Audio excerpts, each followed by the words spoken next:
ನಾನು ಸುಮಾರು 1.5 ಗಂಟೆ ಮುಂಚೆ ಇದೇ ಮೊಸಳೆ ಹೊಸಳ್ಳಿ ಸುಮಾರು 1.5 ಗಂಟೆ ಮುಂಚೆ ಇದೇ ಮೊಸಳೆ ಹೊಸಳ್ಳಿ ಗಣೇಶೋತ್ಸವನ ಏನು ಅದ್ದೂರಿಯಿಂದ ಎಲ್ಲ ನಮ್ಮ ಯುವಕರು ಇವತ್ತು ಏನು ಮಾಡ್ತಾ ಇದ್ರು ನಿಜವಾಗ್ಲೂ ನನಗೆ ಇದು ಒಂದು ವಿಷಾದನೀಯ ಒಂದು ಘಟನೆ. ನಮ್ಮ ಇಡೀ ಜಿಲ್ಲೆಲೇ ಒಂದು 2 ನಿಮಿಷದಲ್ಲಿ ಇಡೀ ನಮ್ಮ ಜಿಲ್ಲೆಯಲ್ಲೇ ಇದು ಒಂದು ವಿಷಾದನೀಯ ಘಟನೆ ಅಂತ ಹೇಳಕ್ಕೆ ಬಯಸ್ತೀನಿ.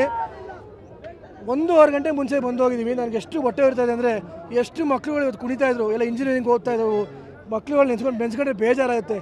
ಒಬ್ಬರು ಪೊಲೀಸ್ ಅಧಿಕಾರಿ ಕೂಡ ಯಾವ ಮೆನ್ನು ಕೂಡ ಇರಲಿಲ್ಲ. ನಾನು ಕಣ್ಣಾರೆ ನೋಡಿದ್ದೀನಿ. ನಾನು ಮುಗಿಸ್ಕೊಂಡು ನಂತರ ಆಲೂರಿಗೆ ಒಂದು ಕಾರ್ಯಕ್ರಮಕ್ಕೆ ತಡೆದೆ. ಆಮೇಲೆ ವಿಷಯ ಗೊತ್ತಾಯಿತು. ಇಲ್ಲಿ ನೋಡಿದ್ರೆ ಎಲ್ಲ ಹೆಣಗಳೆಲ್ಲ ಚಲ್ಲಾಪಿಲಿಯಾಗಿ ಬಿದ್ದು ನಮ್ಗೆ ನಿಜವಾಗ್ಲೂ ಮಾತುಗಳೇ ಬರ್ತಾವೆ ಹೇಳೋಕ್ಕೆ.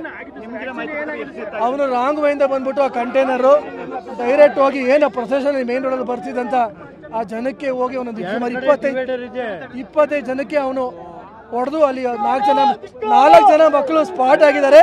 ಅದರಲ್ಲಿ ಇನ್ನೊಂದು 10 ಜನ ಎಲ್ಲ ಅಲ್ಲಿ ಹೈಯರ್ ಟ್ರೀಟ್ಮೆಂಟ್ಗೆ ಹಾಸನ ಗೌರ್ಮೆಂಟ್ ಹಾಸ್ಪಿಟ್ಲಿಗೆ ಕರ್ಕೊಂಡು ಹೋಗಿದ್ದಾರೆ. ಅವರ ಸ್ಥಿತಿನೂ ಕೂಡ ಚಿಂತಾಜನಕ ಆಗಿದೆ. ನಮ್ಗೆ ನಿಜವಾಗ್ಲೂ ಇದಕ್ಕೆ ಯಾವ ಥರ ಅವರ ಕುಟುಂಬಗಳಿಗೆ ಆ ನೋವನ್ನ ಭರಿಸೋದು ನಮ್ಗೆ ನಿಜವಾಗ್ಲೂ ಗೊತ್ತಾಗ್ತಿಲ್ಲ. ದಯಮಾಡಿ